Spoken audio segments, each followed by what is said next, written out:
Hello and welcome to Gloves Off with David Singer, the #1 rated show on the community newspaper channel. #1, that's right, baby. We're #1. Today I have with me my co-padre, Ed Silva, who I always invite once a month on the show to talk about all things Palmetto Bay. So we're going to be doing it today. I got to read the disclaimer. The views and opinions expressed here are those of the host and the guest, and not necessarily those of the community newspaper, because usually when a community newspaper has an opinion, it's usually wrong. So that's why they make me read the disclaimer. Rare form today. Rare form. Has been a long couple of weeks. Anyway, sorry I missed last week. Hope everybody had a super spring break. Would like to welcome Ed Silva to the show. Good morning or good afternoon. Good afternoon, David. I, as you know, I was trying to get out of being on the show because I really am swamped with work. But I didn't want me not being on the show to be misconstrued that I was, cowering to some BS that's been put out lately by some people on the council.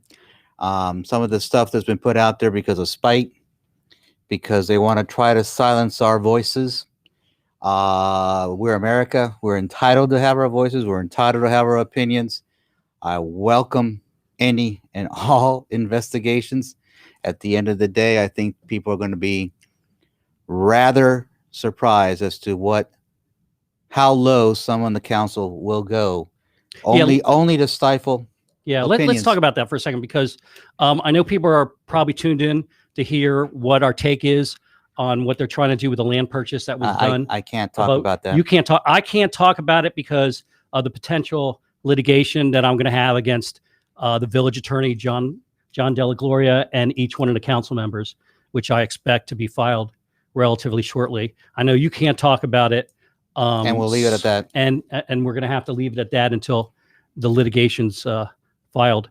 I will put out an offer for anybody on the council to come on the show for a half an hour to 45 minutes to discuss the land purchase, okay, and tell me that it was done illegally or there's 40,000 square feet missing on the record on the show live, because none of what they've said is true. But that's all I can talk about. Move on for now, please. Move on. Okay, so let's talk about some of the stuff that's been going on in Palmetto Bay. My sense is that the corruption in Palmetto Bay, whether it's perceived or actual, has probably hit a tipping point right now. And I think that when the residents find out exactly what's going on there, there's going to be a huge hollering for people to be removed from office. But in saying that, let's talk about the law firm that was hired after it donated money to the vice mayor, Leanne Tellum's campaign, which is against a charter, which I actually happen to have. Do you want to talk about that? Go ahead. While I look for... Well, I'll take it a step further, because what people don't realize is there's certain people on that in Village Hall that are also trying to become the mouthpiece watchdogs for some on the council to do some of these things. One of them is a charter officer, exactly, and he actually put out a little threatening email that I got a copy of. I can tell you that I spoke to ethics, and ethics' opinion of what happened was exactly the same one that you're going to be opining right now. The only issue is that our charter really basically says that the persons or the parties responsible to enforce that section are either the village manager or the village clerk. And as you know, that's not going to happen. Yeah. Okay. So let me read this. This is out of section 10/12 of actually, I'm sorry, the Muni Code. And it states, a person who directly or through member of the person's immediate family or through a political action committee or through any person makes a contribution to a candidate for the office of village mayor, vice mayor, council person shall be disqualified for a person of 1 year following the election from transacting business with the village. So that's straight out of the Muni Code. And it says a vendor is a person who transacts business with the village or has been approved by the village council to transact business with the village, or is a list of village managers approved vendor list. And then it goes through and contributions. And I would assume that you would agree with me that a cash is a payment of, may not cash, but a check. A donation is basically a contribution. So we have an instance where the vice mayor, right? You want to. Now, the bottom line is sometimes perception is worse than actually anything else. And the perception that's being put out here is not a good one. I don't even understand why we don't have our own village attorney doing this work. He did it once before with the stop sign, where he played mediator on the stop sign round rotunda that was supposed to go in 87th and 174th. He's getting paid a salary. That's his job. He should be doing it. Why are we going to an outside firm for something that has clearly been demonstrated that he can do in the past? And he can clearly do it right now. That's beyond me. It's just wasteful spending of our taxpayer money. So this attorney that they were hired, in my opinion, number one is, I'm sure the law firm's a fine law firm, but it smells of pay to play in my book. You make contributions, you get to be a vendor of the Village of Palmetto Bay. It's against a charter or ordinances of the village. What is this law firm going to be doing? They're trying to mediate between the Transportation Planning Organization and the Village of Palmetto Bay the ruling on putting in the bridge on 87th Avenue between 163 and 164. I really clearly think that there's nothing here to mediate. I don't believe that they're going to be able to stop. Well, in fact, I know they're not going to be able to stop this. And at the end of the day, all they're doing is just, like I said, wasting taxpayer monies at tilting at windmills. Yeah, I have the same feeling. I had the same feeling with Palmer Trinity. The village is known to tax and spend, and that's basically what they're basically the best at right now. Well, it's always easy to spend somebody else's money. Yeah, especially when you don't have any of your own. I just, one of an interesting conversation, and I don't know if you were involved in it or not, but before we hired the village attorney, I sat down with him at Starbucks and I said, I'm all good with voting for you for village attorney. I just need to make sure that you're not going to get involved in the politics in Palmetto Bay. You're not going to sit there and play the political game, because you're there to advise the council, okay, what's right and wrong, and basically represent the Village of Palmetto Bay residents. Because you don't want your village attorney, you don't want a city attorney, you don't want anybody to play politics. And unfortunately, what's occurred, in my opinion, is since Karen has her 5-0, that the village attorney is heavily engrossed in playing politics right now. And that goes through the fact that the donation that was given to Leanne Tellem, his response to that donation, that goes through what they had to say about the land purchase. And that goes through some of the other comments that he's made as recently as Monday night, as far as did you watch Monday night's meeting? Yeah, I think so. Oh, okay. As far as an employee getting a huge pay raise in Palmetto Bay, which we can discuss too, if you'd like. I'll do it. Yeah. I'm going to take it away from him. So we have an employee in Palmetto Bay. This individual is great. No names, no titles or anything. I happen to really like this individual, but they were voted from $80,000 to $120,000, a 50% raise. And during the discussion, it was brought out that this individual had not gotten raises in the past 5 years, that this individual worked there, which everybody opined to. Is that actually a true story? this individual get the 2% raise every year? Well, a couple of things, and this is wow. It's called gloves off. Wow.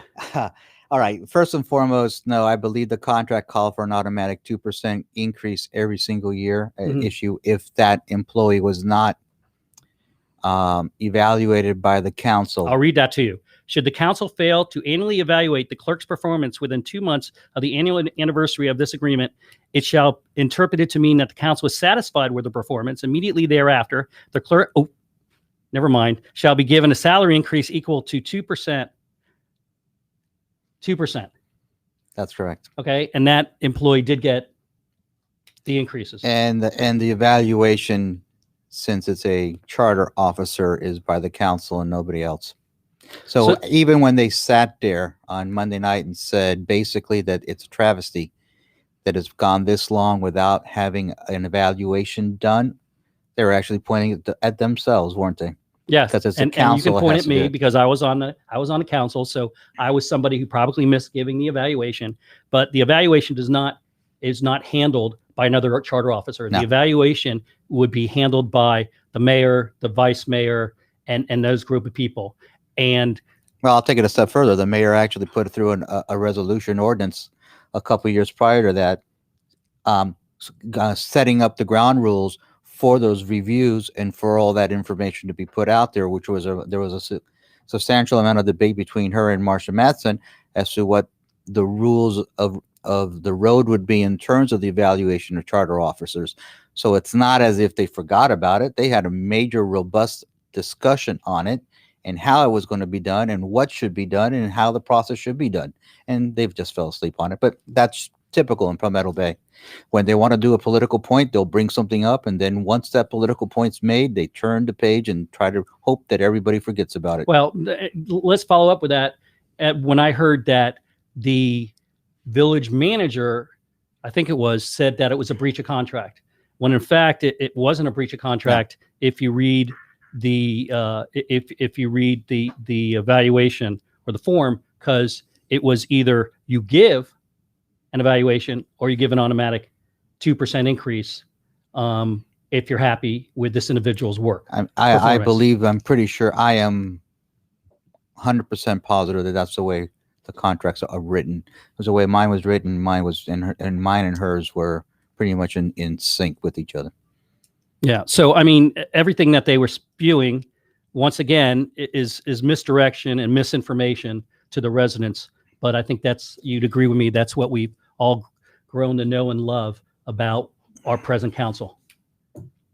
Yeah, but aren't the selfies great? Yeah. Yeah, I want to talk about something else. Hold on, wait. Let's switch because I'm not going to let you lead this time. Let's talk about tax increases. Yeah, that's where I was going. Okay, sure you were. I think we need to give a little bit of history about the FP&L franchise fee. First and foremost, that was set up by Miami-Dade County in 1990. It was a 30-year tax on the residents of Miami-Dade County that by charter in Miami-Dade County, the only way that it could be extended would be through a vote of the residents.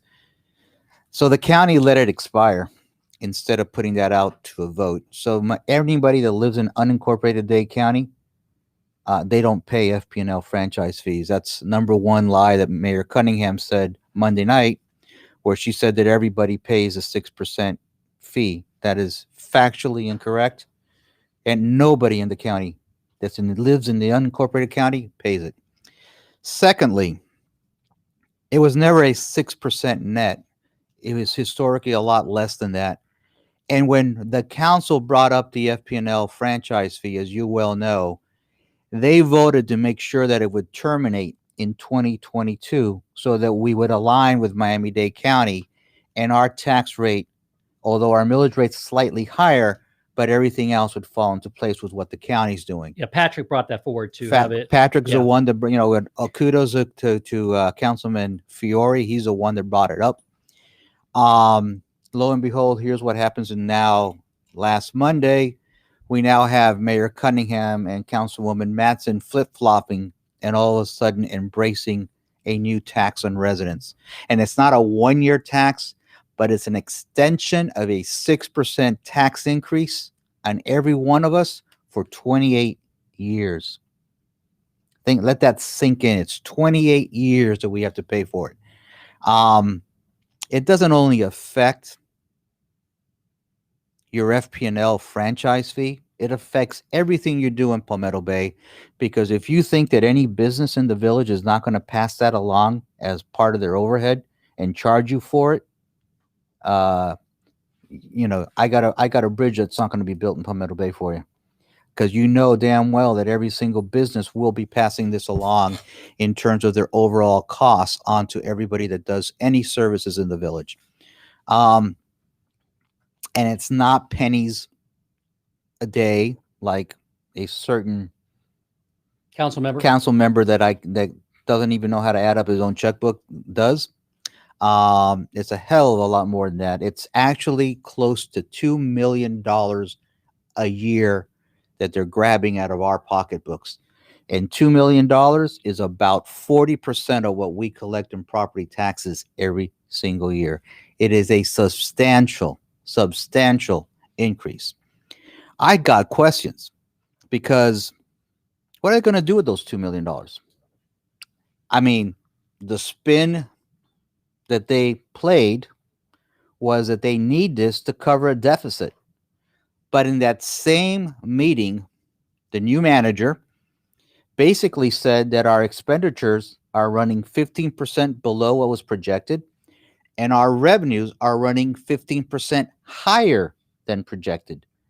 If you do the math, what was supposed to be a $1.7 million deficit is looking more and more like a $1.5 million surplus. So the whole illusion of having to do an increase in the FP&L franchise fee because of the deficit is false. They themselves admitted to it on the record that they don't have a deficit this year, that it's going to be wiped out because of kudos to the staff, and because the revenues came in substantially higher than they wanted. I don't know if you remember, I used to have that argument all the time with then Vice Mayor Dubois about crafting hero budgets. This is the classic hero budget. They made a doomsday budget that has turned out to be completely erroneous. And I just think that's wrong. It really puts into question anything and everything that they do. I don't see why they're doing this. I don't see why they're putting a tax on everybody at the tail end of a pandemic. I don't see where there is a demonstrative need for this.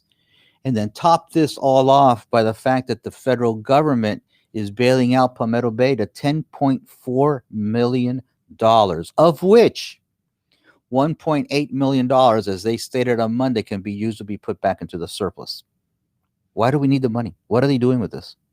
Listen, you know, as you've learned, and I've learned since being in office, and even before I left office, the misrepresentation from some of the council members is glaring. If you go and you do a little research, it's really a reason that some of these people should not be in office anymore, and something needs to be done about it. Well, and I'm still looking for that. They based how much this would be pennies on the dollar tax increase, pennies a day type deal. But they based that on the FP&L formula of a 1,000 square foot home. I'm still looking for that house in Palmetto Bay, because I certainly don't know of any 1,000 square foot homes in Palmetto Bay. So I mean, it's all disingenuous. It's all spin. My FP&L bill is typically somewhere around $500 to $550 a month. What does that increase that by? You're talking about 6%. Well, no, yeah, but you're going from where it's supposed to be this time next year at 0 to 6%. Mm-hmm. So 6% of $550. I mean, you're the accountant. I know. I'm just. I didn't know if it was on the whole bill or it was on a portion of the bill. It's on the majority of that bill, and and it's very unique. The reason why FPNL uses a 1,000 square foot home size is because for the first 1,000 kilowatts, you pay at a lower rate than anything above and beyond that number. Oh, that's interesting. I didn't know that. They have a sliding scale. So the more you use, the more you pay, and that's why they try to always keep that number so artificially low. You're talking about $400 a year. Yeah. So it's interesting because you also heard, if you read in the Miami Herald, that FPNL is going for an increase, up to 18%. Up to 18%. Okay. So say they get 10%. Okay. Say they get 10%. So now you have 6% and 10%, 16% increase in your electric bill. So my $500 bill is now $75 more. It's about right? Yeah. And so, now you're paying another additional 6% on that. So yeah. I mean, it's so, they seem to talk, the mayor and her cronies seem to talk out of both sides of their mouth. First they say we don't need the money, then they say we do need the money, then they say they're taking away the tax, and they say they're putting in the tax. I mean, you can't get any really straight information out of the village these days. You sure can't get it off the website. I mean, I got to tell you something.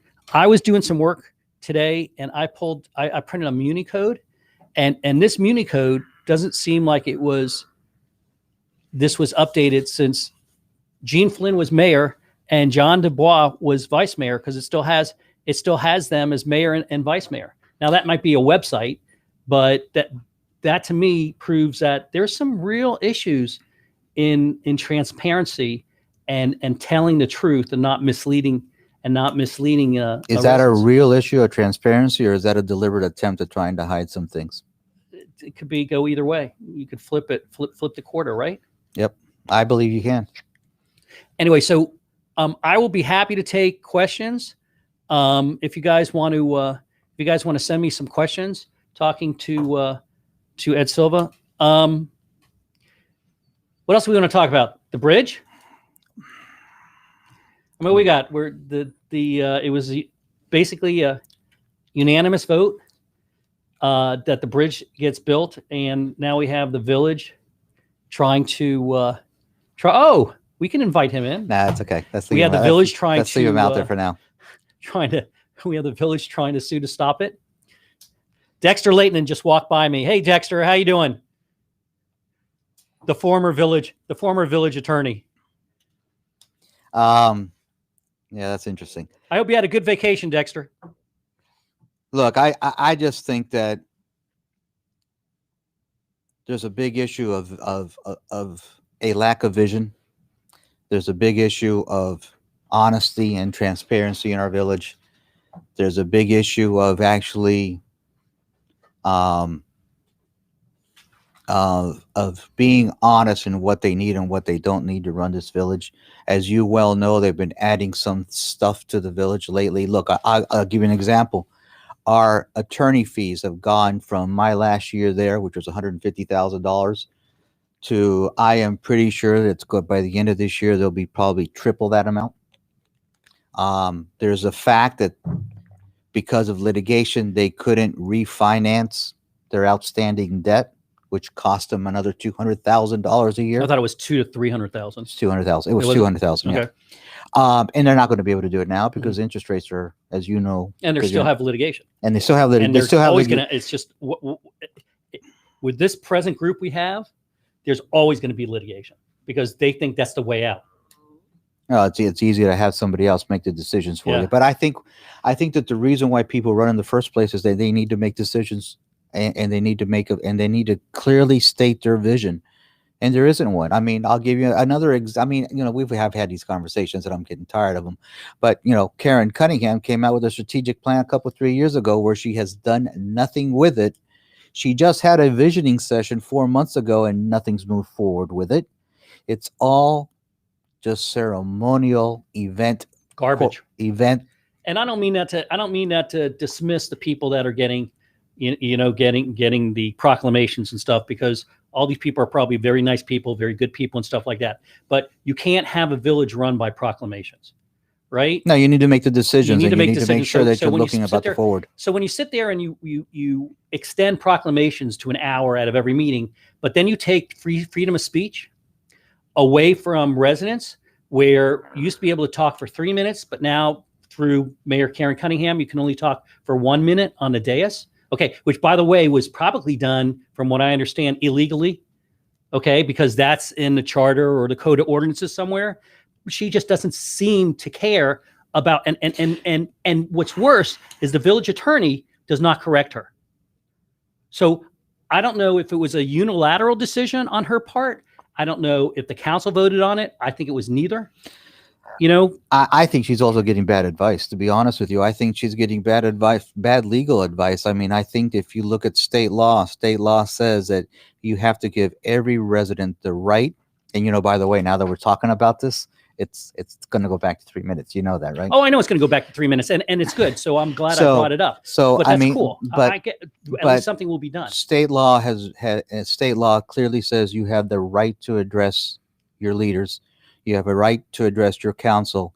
And historically, in my understanding, is that 3 minutes has been opined as long enough for you to be able to do so. 1 minute is not. 3 minute. Wait. 3 minutes has been the number since the. Well, the our charter says Yeah. you have a maximum of 3 minutes. It never says that but it it's still doesn't. 3 minutes. It's kind of silent Okay, as but to. it's still 3 3 minutes. minutes has been on record as being the amount of time a resident has had the opportunity to talk, except for maybe 2 or 3 times, like Palmer Trinity or something. They had to move it down a little because of the amount of people. And Since some- the village was incorporated. And some legal scholars that are in our building right now have opined that they pretty much know that litigation has said that 3 minutes is the correct amount of time.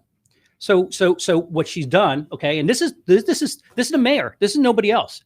What the mayor has done is sit there and said, okay, well, we used to give out proclamations for 15 or 20 minutes, okay, every meeting. Now we're going to do it for an hour meeting, okay, so I can give out as many proclamations as humanly possible, making them really worth something, right? If I gave you a proclamation and I gave somebody else a proclamation and somebody else a proclamation and I gave out 25 proclamations, what would that proclamation be worth? I mean, think about it. Okay, she sits there and she enlarges existing time for proclamations, but sits there and takes away any resident who wants to sit there and talk about something. Okay, something that's on the agenda, you know, a resolution or ordinance or something else, takes it down to 1/3 of the time. Okay, that's a serious issue in Palmetto Bay. And the residents shouldn't stand for it. And apparently she doesn't she doesn't care about, you notice how I caught myself. She doesn't care about anybody else's opinions. If she's doing that. Didn't she do the same thing during the bridge when she didn't get her way, and she basically took her football home, so now we're not going to play on that field, and walked away from a community committee, and basically Yeah, she doesn't care about anybody else's opinions. basically hurt the residents' input into a process. Yeah, it's done often.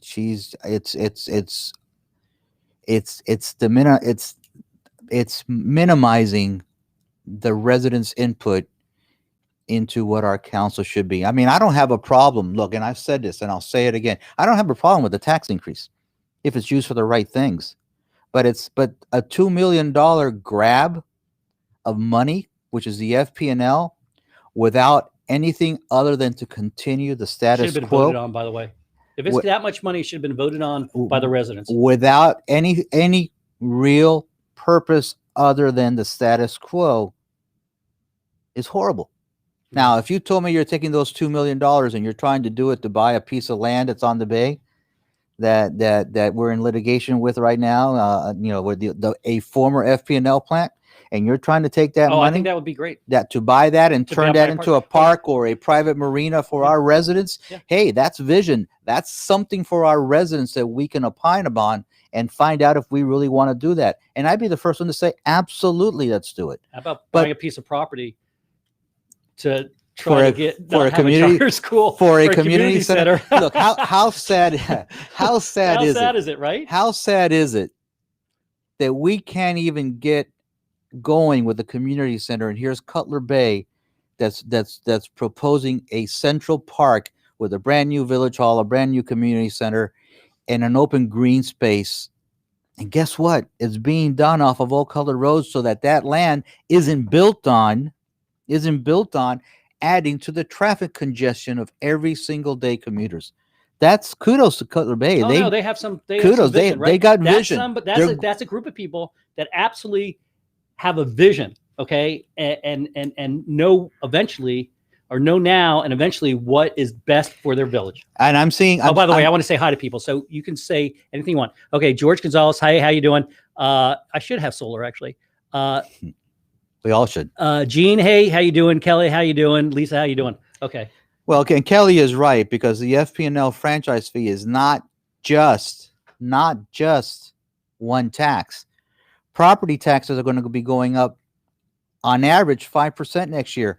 So whatever you paid in property taxes for the village, add another 5% to it, because that's also coming your way. Look at the price of everything else that's going up right now. And by the way, they have a fiduciary responsibility on the council to protect residents' money.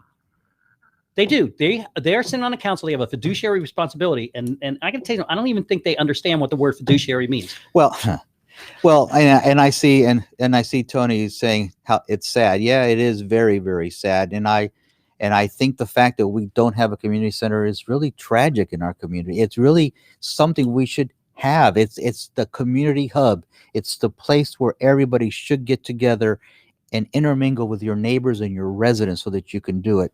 And we're just not doing it. We're just absolutely not doing anything. It's ironic that the village about a couple weeks ago put out that we were like one of the top neighborhoods for families. I don't know if you saw that. Yeah. And yet, it's funny. That same organization came out with something that said we're not even in the top 50 in terms of safety.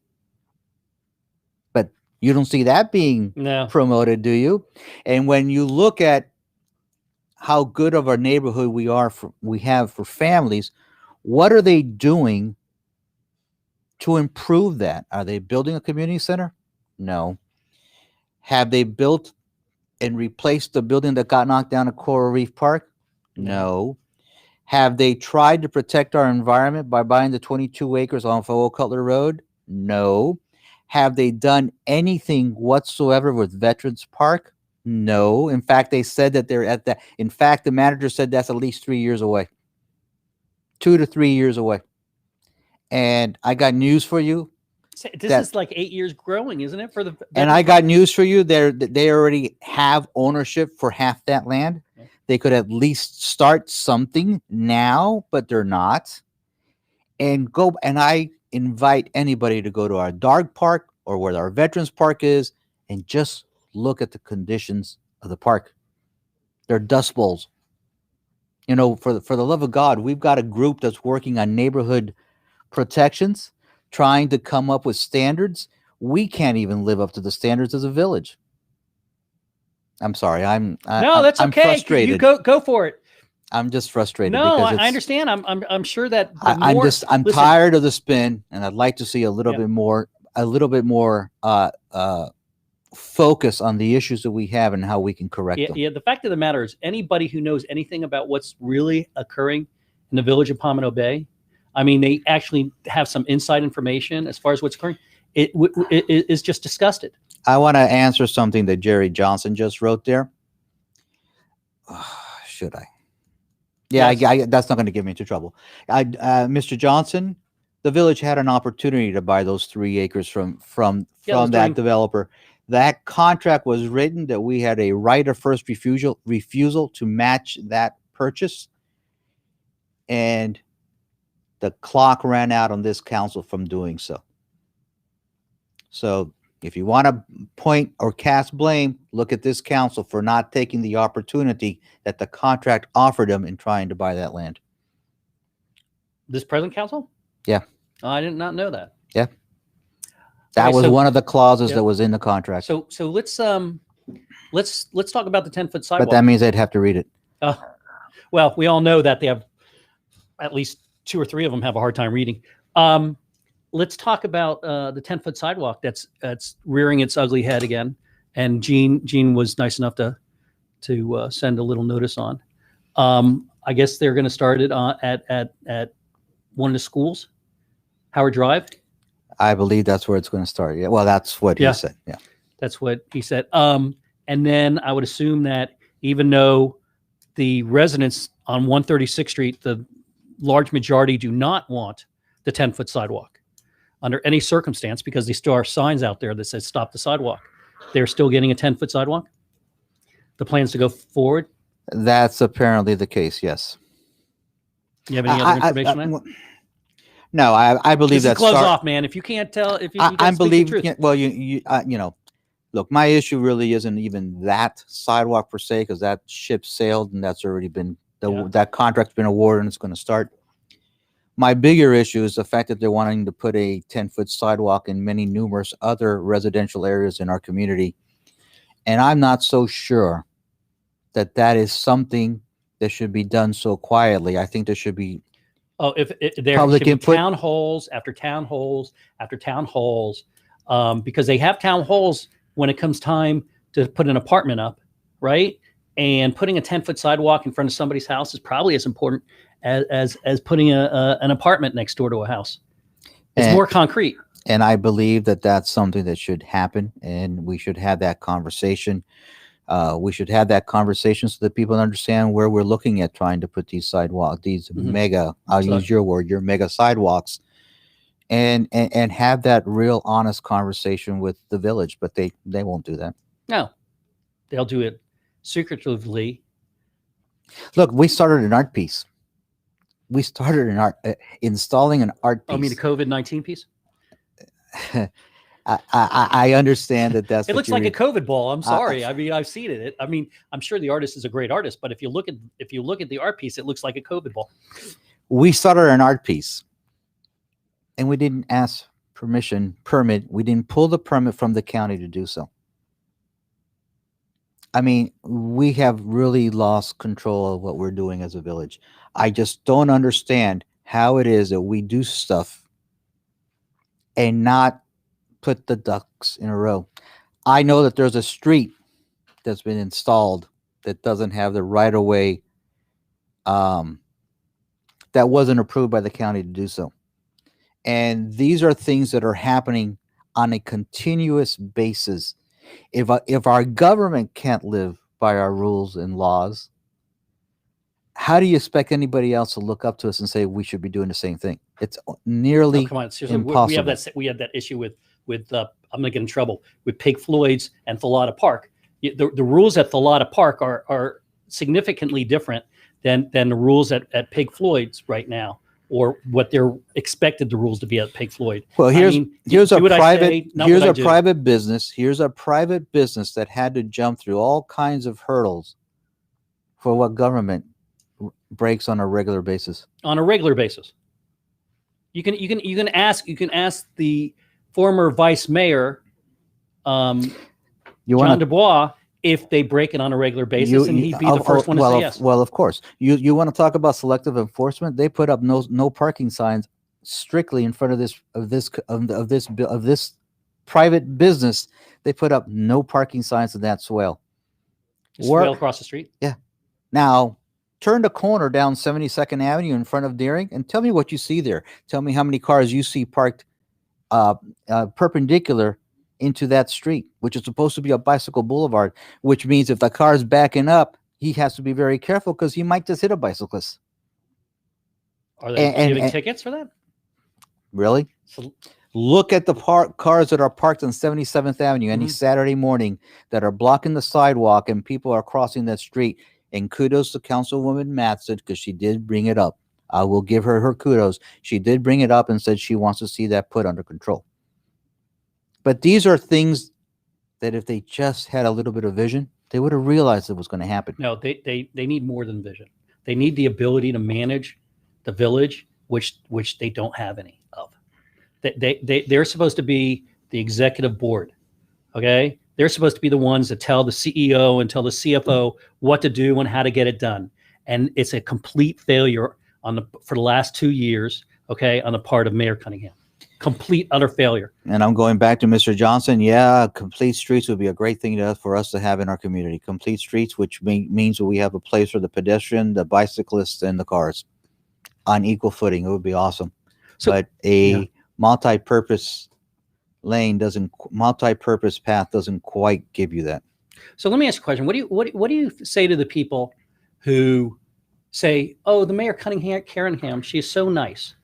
You know, when you sit there and we bring all this out, you know, we sometimes it makes us look like the bad guys, which I have no problem with in when I sprout the truth. But you'll run into somebody and they'll go, "Oh, that Mayor Cunningham, she seems so nice." I mean, what do you say? I mean, I think there are people that are in jail. I hate to say this, that are nice too, but it doesn't mean that they're doing the right thing or they did the right thing. I mean, what's your take on that? Because you hear it all the time. I see it all the time on Facebook. Oh, she's so nice. Does being nice mean you can't do things wrong? No, of course not. I mean, you can be nice, but you're in over your head, and really what you're doing is hurting the village, and that's where I think we are.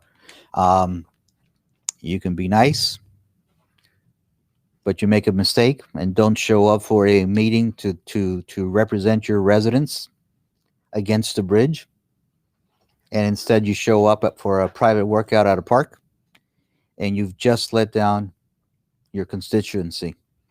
And as a mayor, she could have very easily had delegated that, because that's also in the charter, to anybody else to have gone, and she didn't do it. You can be nice, but in private threaten a sitting county commissioner, and that's not so nice, is it? No, and that's actually happened. And that I'm well, just, from what we've been told. So I mean, you know what it reminds me of? It reminds me of Jimmy Carter when he was president, right? Everybody said, "Oh, he's such a nice guy," you know, but it doesn't mean that he was an effective and efficient leader, right? I mean, you know, he's a great guy. I mean, all the charity work and everything else he did, but his term as presidency will you know, is not going to be in history. Is just a footnote from the trouble that we were in when he was president. I believe that you need to have, as a leader, a vision and clearly be able to define where you want to go and what you want to do. And you just can't be worried about self-promoting yourself and making sure that you never make a controversial decision. That's the problem. Well, you can't ride a fence. You can't be an effective. You can't be an effective leader if you're always riding the fence. Yep. And you're always backtracking. Yep. I mean, she's done enough flip-flopping to join a circus. I mean, it's just, you know, it's actually the truth. I mean, she's just, you know, she is who she is. I mean, and I want to say this, because and you know, and I know that you kind of invite me out here often, and it's going to get more and once more, a month, and it's going to get more and more difficult because I'm really swamped with work, but I do want to say this. Look, we live in a great community.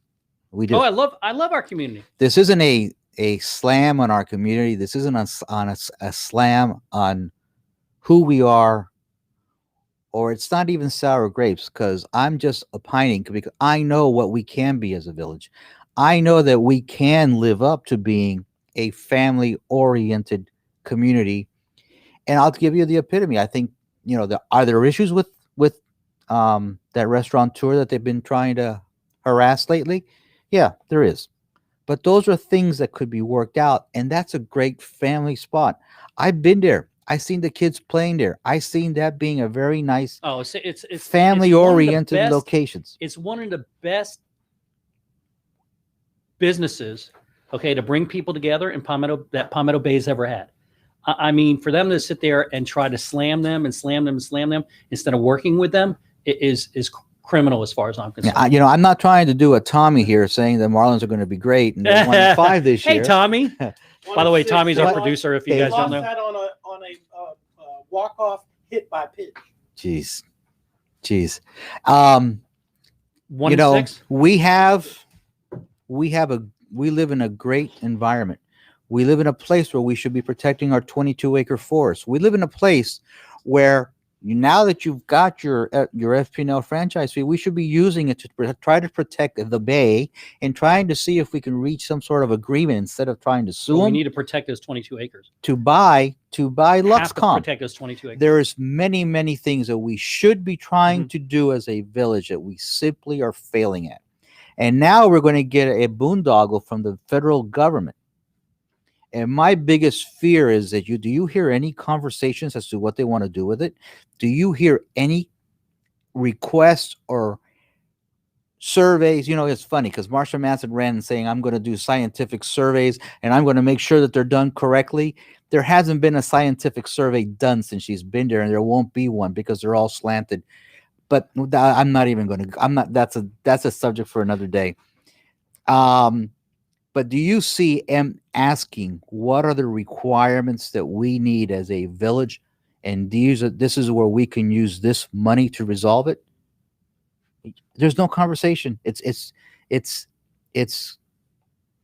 let's see who we can blame, and let's see who we can blame, and let's see who we can attack, and let's see who we can make the boogeyman, so that we can deflect all this from us. It's all misdirection, and you know, it's like playing DC politics, you know, in Palmetto Bay, which is disgusting enough as it is. But it's all misdirection right now by the council to sit there and take their responsibilities, their exposure off them, and say, okay, you guys, this is where, you know, it's like a little magic trick with them. This is where the ball is, but we're going to take the ball away from here and we're going to hide it behind our backs. And it's this guy's fault. It's this guy's fault. And even though the guy hasn't been around for 2 years or 3 years, it's still his fault, because they will accept no responsibility for their own actions. None, zero, zilch, nada. And by the way, in my humble opinion, that's the number one requirement of a very good leader. You accept responsibility for. Oh, good. That's a great way. That's exactly why you cannot have visitors inside. That's right. Of here. That's a great way that's almost a great way to end the show. Well, but I want to put my point out there. Okay. The number one, in my opinion, one of the number one traits of a good leader is to make sure that you accept responsibility for everything that's done under your watch. And we have a council that's doing the complete opposite. They're trying to do everything they can to blame others but themselves. And I think that's what's inherently wrong with our village. No, they take no responsibility. Yep. None. Anyway, I want to thank everybody for hearing me out once again. David, I know that you want me on here. I'm going to try, but yeah, I know you'll be here. So okay. let me read a couple. Let me read a couple of.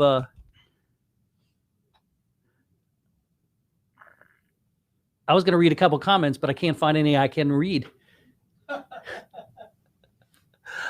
Hey, Mark, how you doing?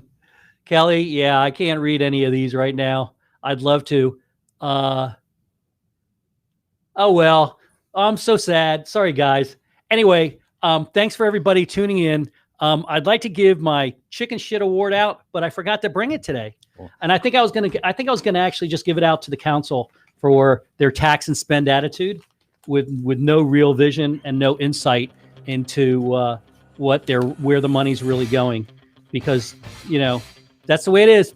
Anyway, next week I will have somebody here from the Children's Museum, which is a great facility if you want to bring your children there when they reopen after COVID. Good night. God bless. And everybody stay healthy.